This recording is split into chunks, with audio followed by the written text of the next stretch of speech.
व्यासपीठावर उपस्थित असलेले महाराष्ट्र राज्याचे मुख्यमंत्री, शिवसेनेचे मुख्य नेते आदरणीय एकनाथरावजी शिंदे साहेब, व्यासपीठावर उपस्थित असलेले सर्व शिवसेनेचे आमदार, सर्व जिल्हा प्रमुख, उपजिल्हा प्रमुख, तालुका प्रमुख, युवा सेनेचे जिल्हा प्रमुख, त्यांचे सर्व पदाधिकारी, महिला आघाडी, अल्पसंख्याक आघाडी, सर्व शिवसेनेच्या अंगीकृत संघटनेचे सन्माननीय पदाधिकारी आणि हजारोच्या संख्येनं या ठिकाणी उपस्थित असलेले सर्व शिवसेनेचे कार्यकर्ते, पदाधिकारी, लोकप्रतिनिधी, शिवसैनिक आणि हजारोच्या संख्येनं उपस्थित असलेल्या माझ्या सर्व माता भगिनी, पत्रकार मित्र, आज आपल्या या बुलढाणा जिल्ह्यामध्ये शिवसंकल्प अभियानाची सुरुवात म्हणजे कार्यक्रम या ठिकाणी होत आहे आणि मला आपल्या सर्वांना सांगायला अतिशय आनंद होत आहे की निवडणूक आयोगाच्या नंतर सुप्रीम कोर्टाच्या निर्देशानुसार विधानसभेच्या अध्यक्षांनी शिवसेना हे पक्ष धनुष्यबाण निशाणी, बाळासाहेबांचे विचार हे माननीय एकनाथराव शिंदे साहेब यांच्या नेतृत्वामध्ये असलेल्या शिवसेनेला परत एकदा बहाल केले। आता शिवसेना धनुष्यबाण ही निशाणी आपल्या शिवसेनेची अधिकृत झाल्याचं विधानसभेच्या अध्यक्षांनी सुद्धा शिक्कामोर्तब केलेलं आहे। बांधवांनो, आपल्याला आठवत असेल की मागच्या 1.5-2 वर्षापूर्वी या महाराष्ट्रामध्ये एक मोठा राजकीय उठाव झाला आणि त्या उठावानंतर अनेक प्रचार, अपप्रचार लोकांमध्ये केल्या गेलेत, आजही करतायत। पण हा उठाव का झाला? या उठावामध्ये एवढ्या मोठ्या संख्येनं शिवसेनेचे आमदार, खासदार, जिल्हा प्रमुख, तालुका प्रमुख, पदाधिकारी, आजी-माजी, लोकप्रतिनिधी एवढ्या मोठ्या संख्येनं या उठावामध्ये का सामील झाले, हा बांधवांनो समजून घेण्याचा विषय आहे। खरं म्हणजे बाळासाहेबांच्या कारकिर्दीमध्ये या संपूर्ण देशातला शिस्तबद्ध आणि आदेशाचं पालन करणारा जर कोणता पक्ष असेल तर तो शिवसेना म्हणून संपूर्ण देशामध्ये ओळखला जायचा। मग अशा या शिस्तबद्ध पक्षामध्ये एक सामान्य शिवसैनिक एकनाथरावजी शिंदे सारखा एक सामान्य माणूस उठावाचा झेंडा हातामध्ये घेतो आणि अख्ख्या महाराष्ट्रातली शिवसेना त्यांचं समर्थन करायला त्यांच्या पाठीमागे उभी राहते। याची कारणं आपण लोकांनी शोधली पाहिजे। काय झालं मागच्या 2.5 वर्षाच्या सत्तेमध्ये? 2019च्या लोकसभा निवडणुकीमध्ये तुम्ही सर्वांनी शिवसेना भाजप युतीचा खासदार म्हणून मला निवडून दिलं। आदरणीय नरेंद्र मोदी साहेबांचा फोटो, आदरणीय बाळासाहेबांच्या फोटोकडे पाहून तुम्ही लोकांनी मला भरभरून आशीर्वाद दिले। 2019च्या विधानसभा निवडणुकीमध्ये सुद्धा आपल्या सर्व शिवसेनेचे आमदार हे शिवसेना भाजप युतीचे आमदार म्हणून निवडून आले। निकालानंतर काय झालं?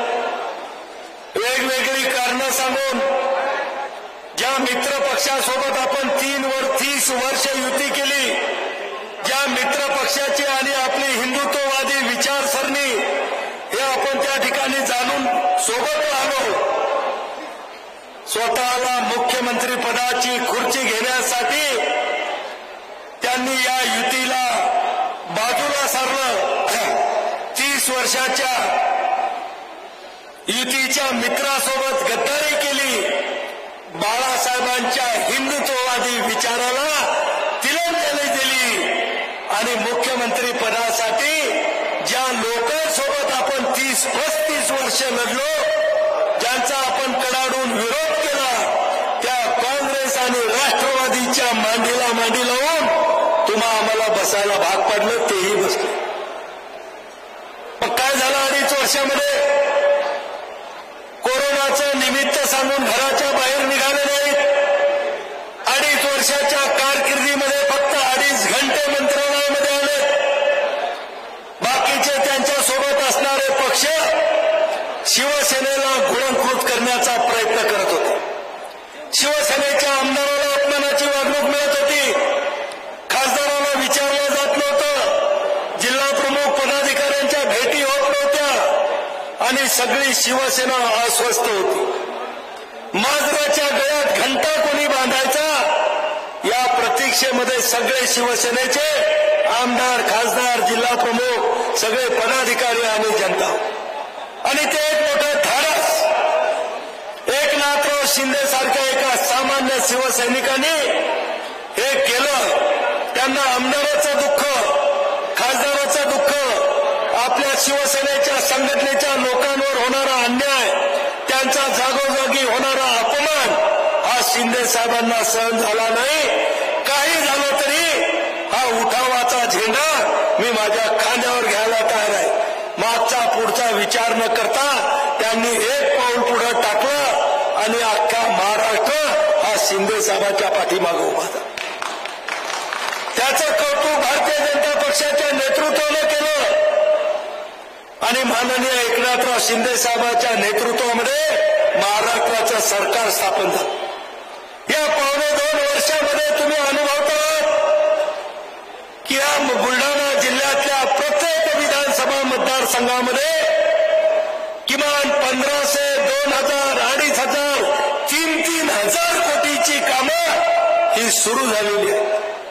ज्या खेडेगावाला कधी 10 लाखाचा निधी मिळत नव्हता त्या एकेका ग्रामीण भागातल्या ग्रामपंचायतीला 100 कोटी, 50 कोटी, 25 कोटी, कुठं 150 कोटी हा निधी त्या ठिकाणी मिळायला लागलेला.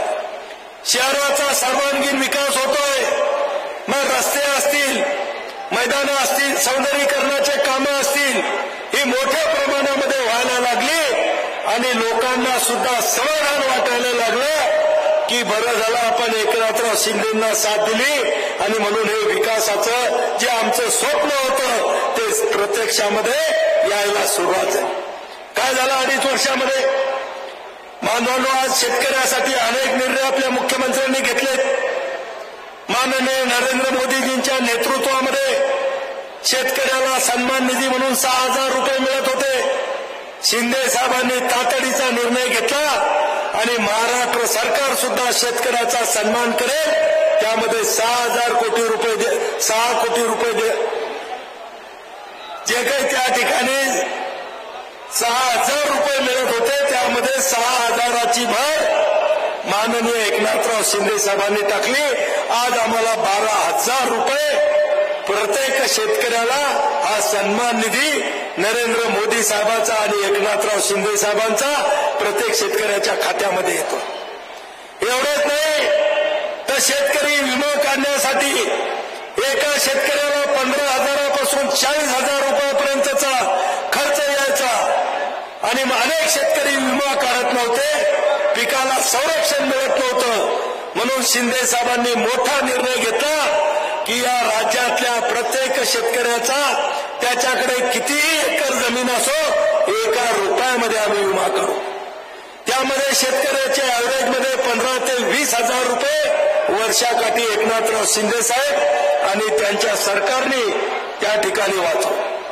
एवढंच नाही तर ज्यावेळेस नैसर्गिक आपत्ती आमच्या पिकावर येते, कधी ओला दुष्काळ, कोरडा दुष्काळ, गारपीट यामुळे पिकाचं नुकसान होते. पूर्वीची मदत आम्हाला जी मिळायची ती कुठेतरी 12, 14, 15, 16,000 ही 2 हेक्टरपर्यंत मदत मिळायची. पण शिंदे साहेब हे शेतकरी कुटुंबातले आहेत. शेतकऱ्याचे सुखदुःख त्यांनी स्वतः भोगलेले आहेत.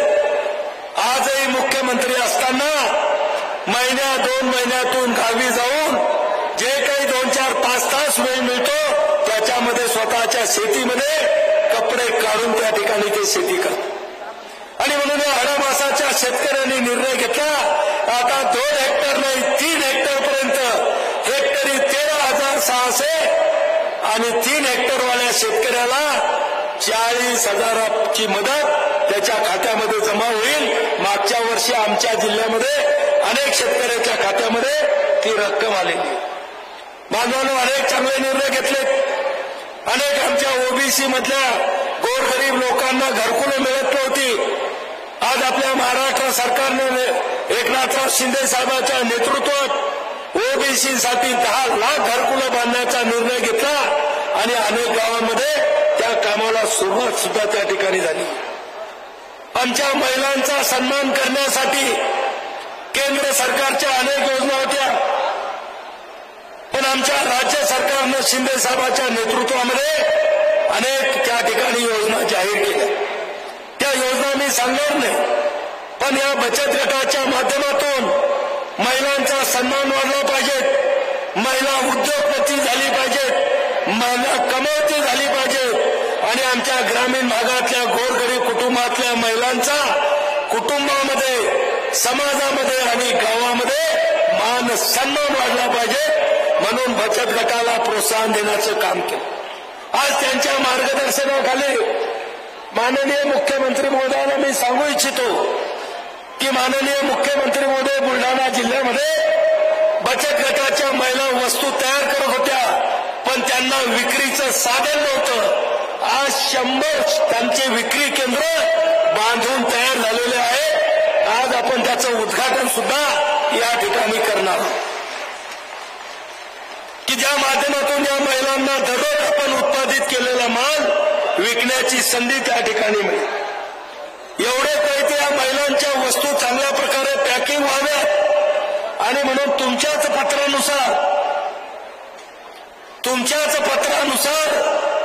MIDC मध्ये आजच पत्र आलेलं आहे। कालच 5 प्लॉट फक्त 1 रुपया नाममात्र किमतीवर या बचत गटांना त्या ठिकाणी दिलेले आहे। राज्यामध्ये युवकांसाठी नोकर भरती सुरू झाली। गावागावामध्ये जल जीवन मिशन असतील, हायवेचे कामं असतील, सिंचनासाठी मोठ्या प्रमाणामधला निधी असेल, समृद्धी महामार्ग असेल, ही सगळी कामं त्या ठिकाणी झाली। फक्त आज माझी एवढीच विनंती आहे मुख्यमंत्री महोदयांना की आमच्या खामगाव जालना रेल्वे मार्गाचा DPR तयार झाला। इस्टिमेट केंद्र सरकारच्या रेल्वे बोर्डाकडे गेलेलं आहे। केंद्र सरकारने सुद्धा राज्य सरकारच्या मुख्य सचिवाला पत्र दिलेलं आहे की राज्यांनी त्यांचा 50% वाटा उचलावा।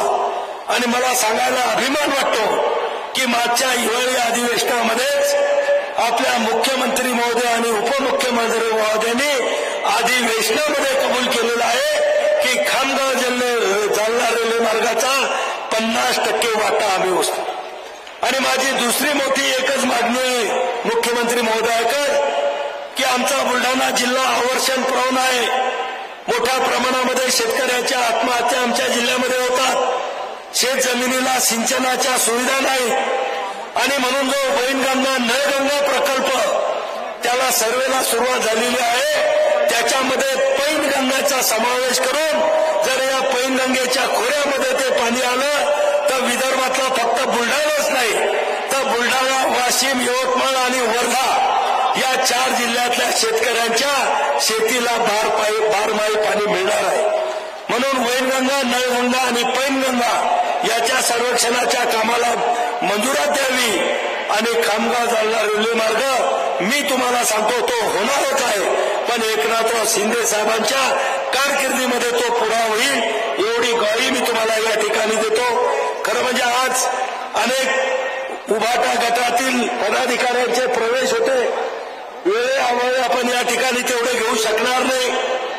अनेक लोकांचा या ठिकाणी शिवसेनेमध्ये आणि एकनाथराव शिंदे साहेबांच्या कामावर आणि त्यांच्या नेतृत्वावर विश्वास ठेवून या ठिकाणी यायला तयार होते। त्यांच्या नावाचं वाचन नंतर केलं जाईल, पण बांधवांनो नक्की आपण इथे नाही झालं तर मुंबईमध्ये आपण एकनाथराव शिंदे साहेबांच्या हस्ते तो त्या ठिकाणी पक्षप्रवेश करून घेऊ। बरेचसे विषय बोलण्यासारखे, पण साहेबांना पुन्हा हेलिकॉप्टरने मुंबईला परत जायचं आहे आणि दिवस माळवण्याच्या आत त्या ठिकाणी पोहोचायचं असल्यामुळं मी आपला जास्त वेळ या ठिकाणी घेत नाही आपण आमच्यावरचं प्रेम दाखवण्यासाठी एवढ्या मोठ्या संख्येनं एवढ्या उत्साहामध्ये माता भगिनी कार्यकर्ते पदाधिकारी आले। आपल्या सगळ्यांना मी पुन्हा एकदा साक्षात दंडवत घालतो, आपल्या सगळ्यांचं अभिनंदन करतो, आभार व्यक्त करतो आणि थांबतो। जय हिंद, जय महाराष्ट्र।